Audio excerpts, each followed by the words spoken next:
วันนี้นะคะเราอยู่ในเกม SubwaY กันอีกแล้วนะคะ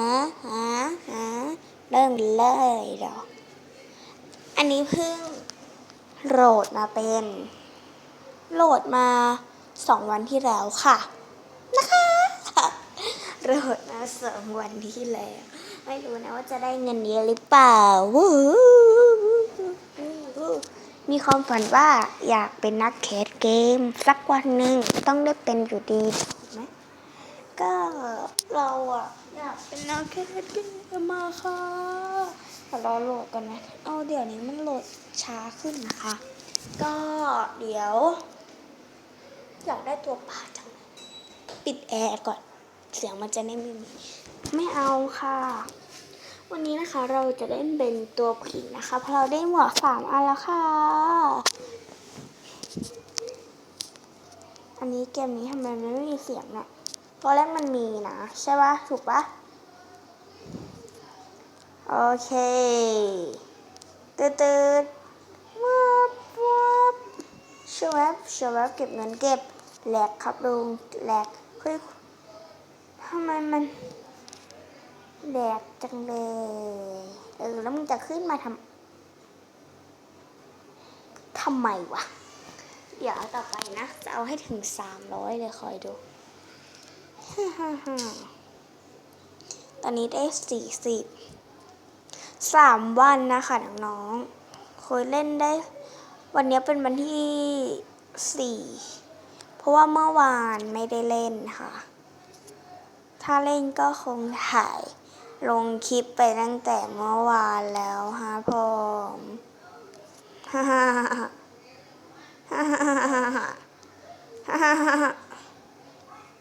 ชื่อเว็บขอไม่พูดแล้วกันนะตั้งใจว่าจะไม่พูดSwrfโคตรแหลกเลยเอาจริงตอนเล่นแบบไม่ถ่ายSwrfไปทางนี้ดีกว่าไม่เอาดีกว่ารื่นเปิดใจแกฟ้ามาถล่มเลยฮะผมเก็บตัวโอก่อนSwrfติ๊บรถไฟมาแล้วเอาเงินก่อนค่ะรถไฟมาต้องเอาต่อเว็บ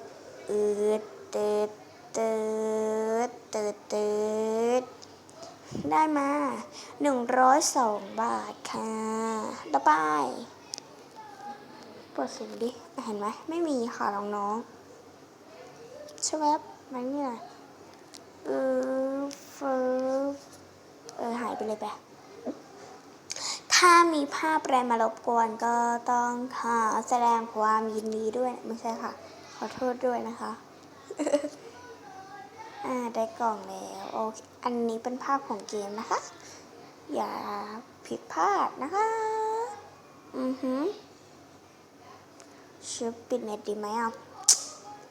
ไม่ปิดดีกว่าเดี๋ยวเมื่อตะกี้เนี้ยก่อนทำคลิปเนี้ยเพิ่งลงคลิปหนอนไปเองค่ะผมอันลงคลิปหนอนเข้าใจไหมนะเราต้องตามหาเก็บไข่ให้ได้นะคะ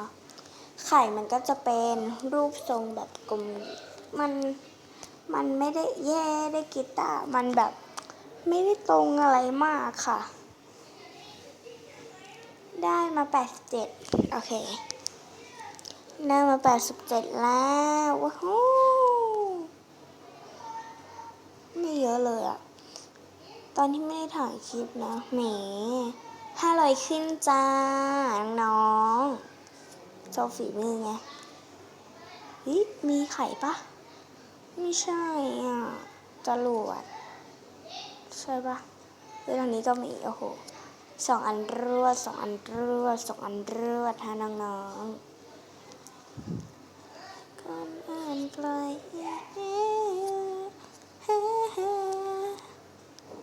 เครื่องบินอยู่บนฟ้าต้องไปให้ถึ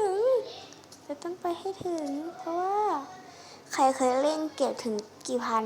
ก็บอกกี่บาทก็บอกด้วยนะกี่พันใครทำได้เม้นลูกได้98โอเคอีกรอบแก้ฝีมือคลิปนี้ยาวปะ เซ็งเดี๋ยวต้องไปปรับปรุงเครื่องหน่อยนะคะมันแหลกนะคะคุณน้องรถไฟยังไม่มากระดึงอันนี้ก็ต้องมุดลงแล้วก็มุดลงกระโดดขึ้นเลี้ยวอะไรวะเนี่ยซ้ายขวาร้ายซ้ายดีมีรถแข่งด้วยค่ะดูทางโน้นนะคะดูทางขวามือนะคะอันนั้นตุ่มตาดุมโดนรถไฟเหยียบอีกอะค่ะสำหรับวันนี้นะคะก็ใครชอบคลิปนี้นะคะก็อย่าลืมกดไลค์กดแชร์กดซับสไครต์ด้วยนะคะอุ้ยมาอีกแล้วแล้วก็ต้องตายอะตึกอุ้ยกระโดดไม่ได้สำหรับวันนี้นะคะก็บ๊ายบายค่ะลืมกดไลค์กดแชร์กันแล้วสักครั้ง